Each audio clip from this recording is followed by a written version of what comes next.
Abra sua Bíblia, então, em 1 Coríntios, capítulo 7, para a leitura dos versículos de número 1, 2, 3, até o 7, mesma ordem que tínhamos. Mas eu vou pedir que você me acompanhe a leitura, e eu direi por quê. Ao final do culto, inclusive, nós mostraremos algumas coisas para vocês, mas nós temos gravado os sermões, o disponibilizado no Facebook da igreja, e também criamos um canal do YouTube. Então a igreja agora está no YouTube também. Então todo o sermão pregado vai para esse canal do YouTube. No final do culto nós mostraremos como acessar.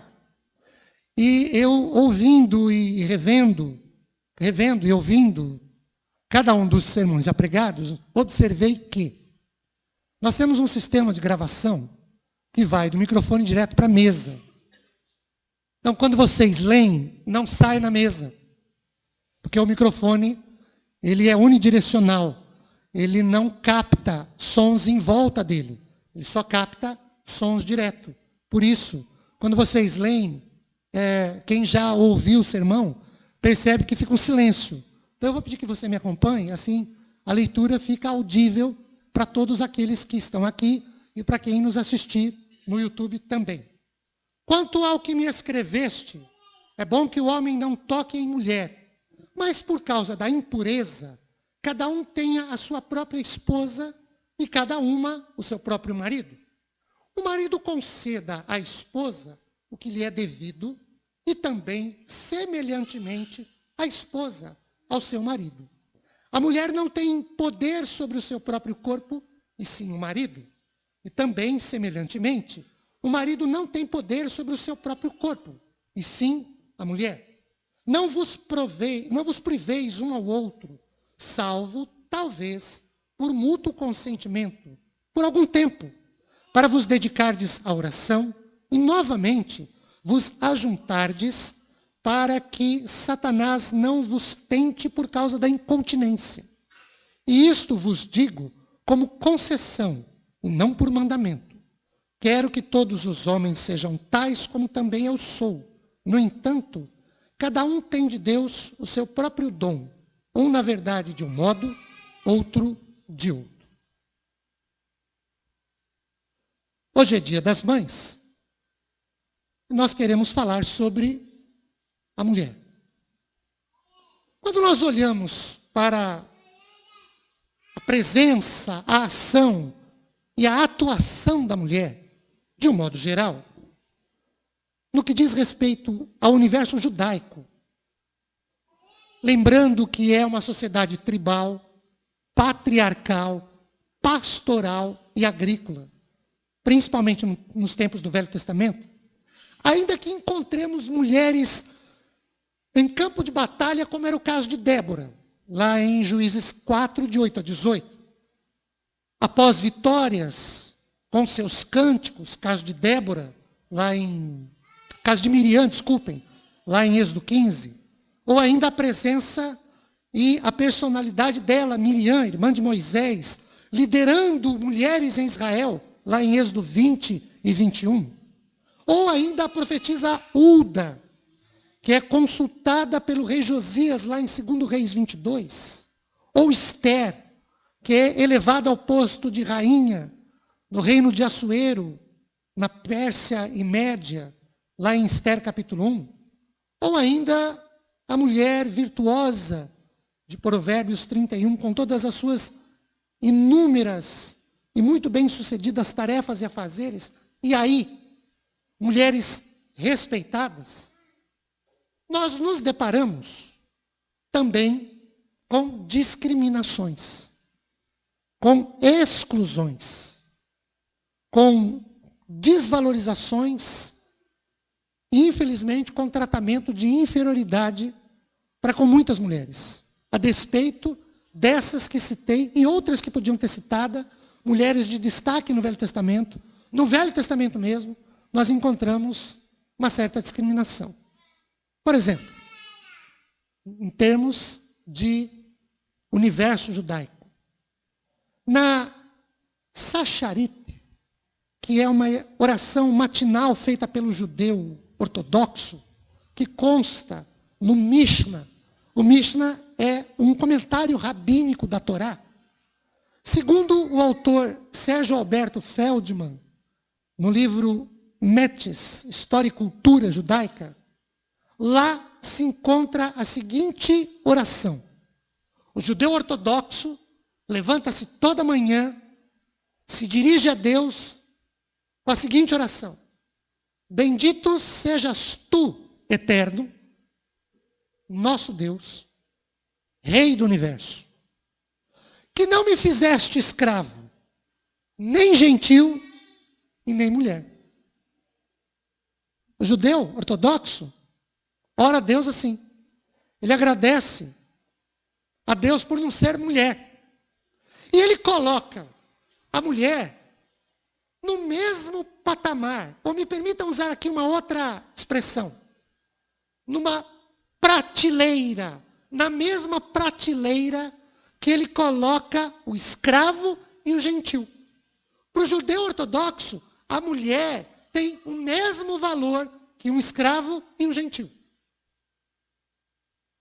No contexto ortodoxo, judaico do Velho Testamento, quanto a costumes e cultura, o homem seria o provedor do sustento, o provedor ativo da Torá, dos valores religiosos, enquanto a mulher provia o lar. Cuidava dos filhos, da educação deles, dos alimentos e das roupas.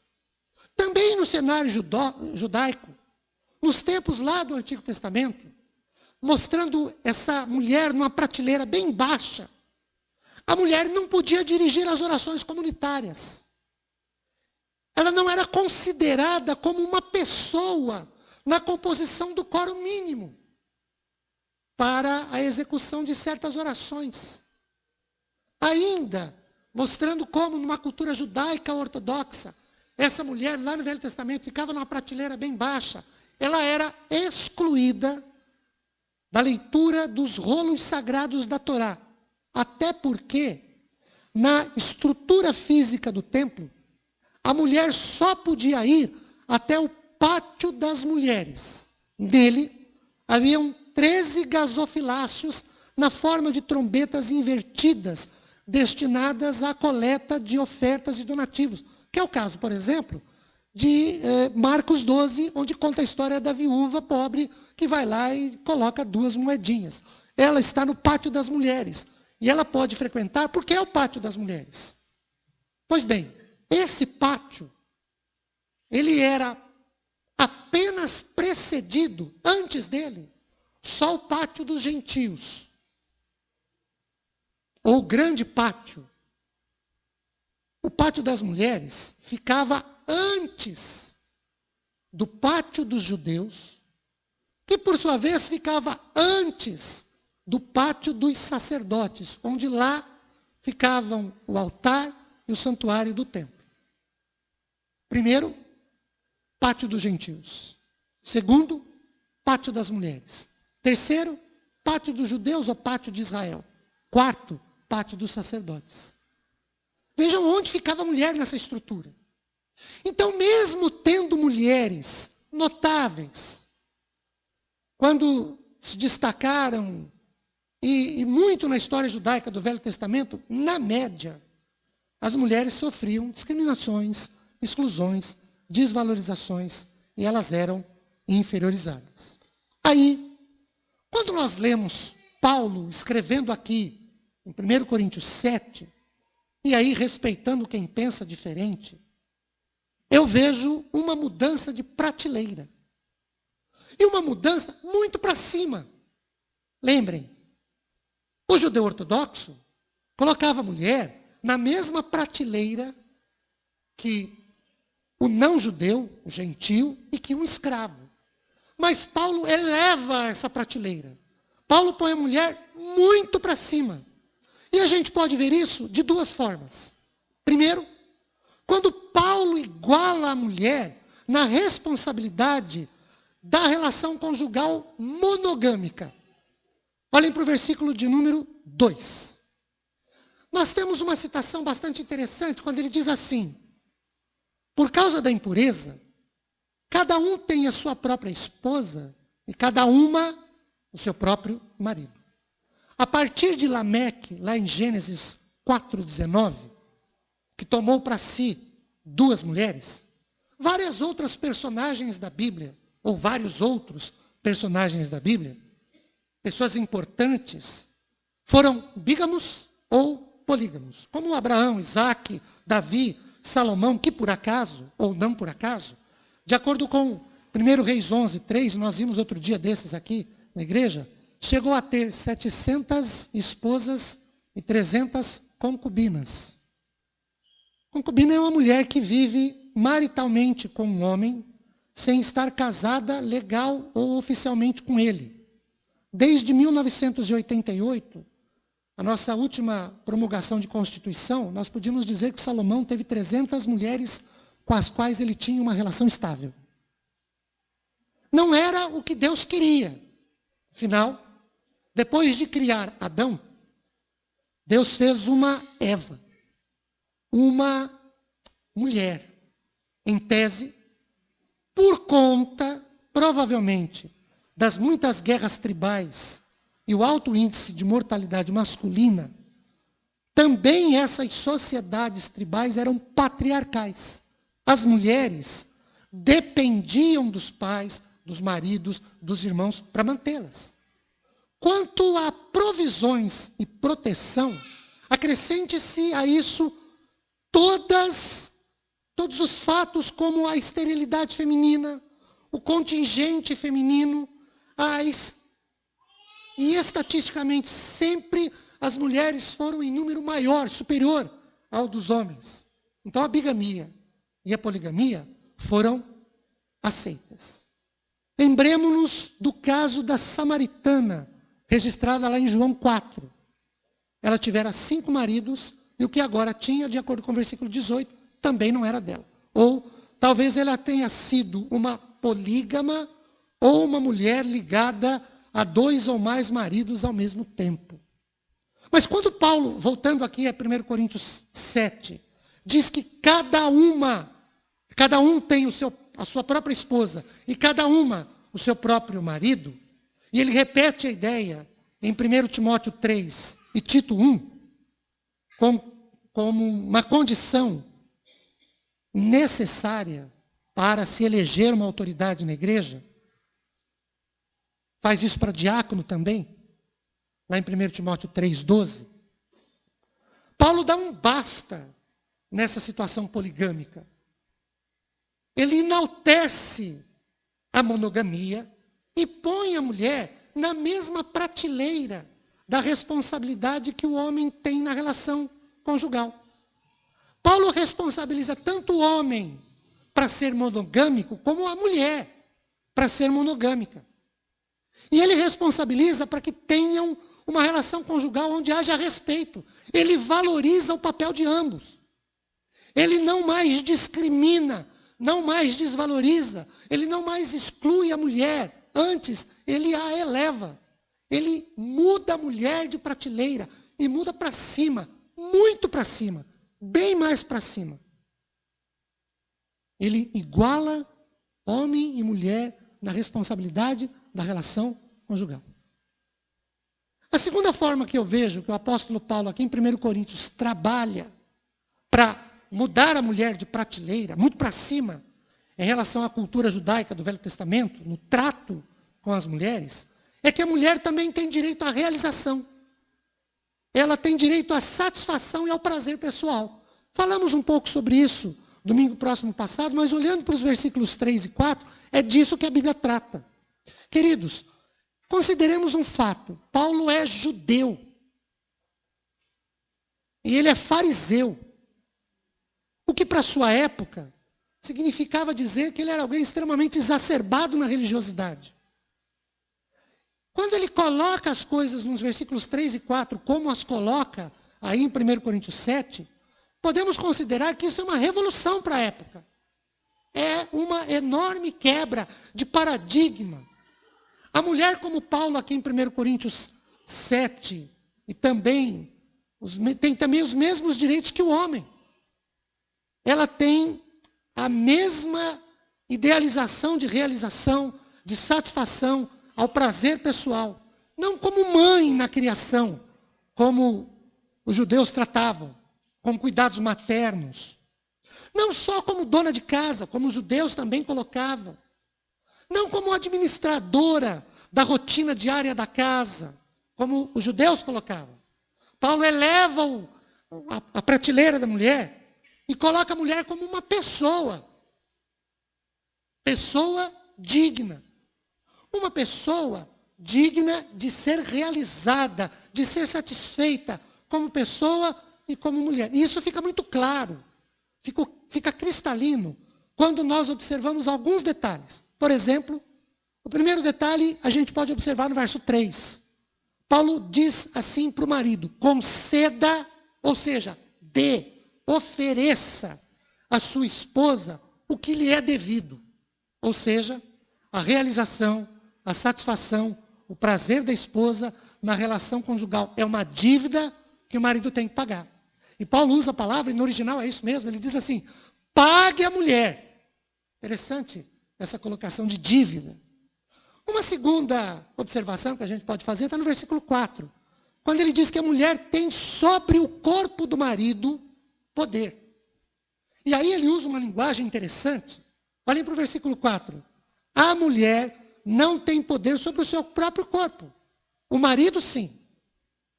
E também, semelhantemente, de igual modo, de igual forma, do mesmo jeito, o marido não tem poder sobre o seu próprio corpo. A mulher tem. Ele iguala.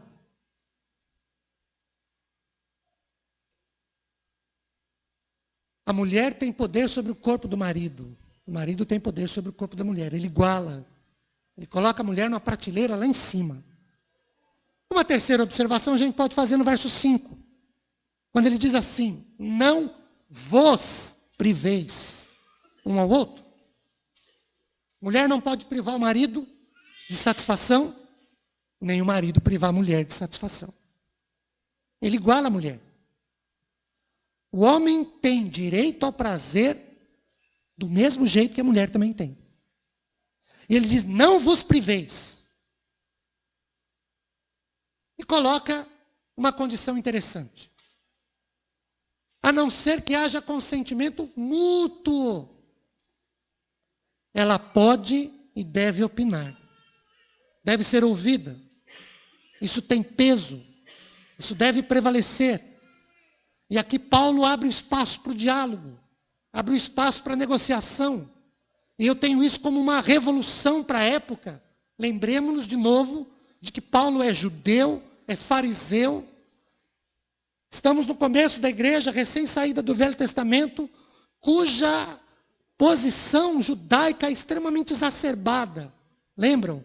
Mulher, para o judeu ortodoxo, na sua oração de agradecimento pela renovação do dia, era colocada na mesma prateleira do escravo e na mesma prateleira do gentil. Mulher não era considerada, contada para quórum nas orações. Elas não podiam ler a palavra na igreja do Velho Testamento. Quando Paulo vem e diz consentimento mútuo, ele pega a mulher na prateleira judaica lá de baixo e põe a mulher na prateleira lá em cima para a igreja. Depois ele continua dizendo assim, além do consentimento mútuo, ele fala de vos ajuntardes, homem e mulher. Ele iguala. E ele ainda vai concluindo essa ideia quando diz assim, para que Satanás não vos tente. Para Paulo, não era só o homem que podia ser tentado por conta da privação do prazer. A mulher também podia. Por isso ele diz, para que Satanás não vos tente. Paulo iguala a mulher ao homem, inclusive com a possibilidade da queda, da tentação. Queridos, de novo, respeitando quem pensa diferente de mim, eu vejo Paulo mudando de prateleira muito para cima a forma, o jeito, o conceito como a mulher devia ser tratada a partir de 1 Coríntios 7. Quando ele iguala as mulheres aos homens na responsabilidade da relação conjugal monogâmica e ao afirmar que a mulher tem tanto como tem o homem. Da mesma forma que o homem, a mesma ideia que tem o homem, a realização, a satisfação, ao prazer, a mulher também tem. E ainda mais, Paulo diz que isso é uma dívida que o marido tem com a sua esposa e deve ser paga. Eu fico me perguntando, quantos de nós, maridos, nos dirigimos às nossas esposas hoje e dissemos para elas assim: parabéns pelo Dia das Mães. Parabéns por você ser a mãe dos meus filhos. Parabéns por você dividir essa responsabilidade comigo. Muito obrigado. Não vou nem perguntar para não constranger. Por isso eu disse, eu fico pensando. Mas vai uma dica aqui. Quando terminar o culto, você vira para ela e fala assim: obrigado por ser a mãe dos meus filhos. Obrigado por você aturá-los. E a mim também. Né? E me desculpe e me perdoe por só lembrar disso agora. Depois que eu vim na igreja e falei. E ouvi o pastor falar. Mas eu quero orar com os homens sobre como temos tratado as mulheres. E orar pelas mães de hoje mais uma vez. Vamos fechar os nossos olhos e orar? Oremos então.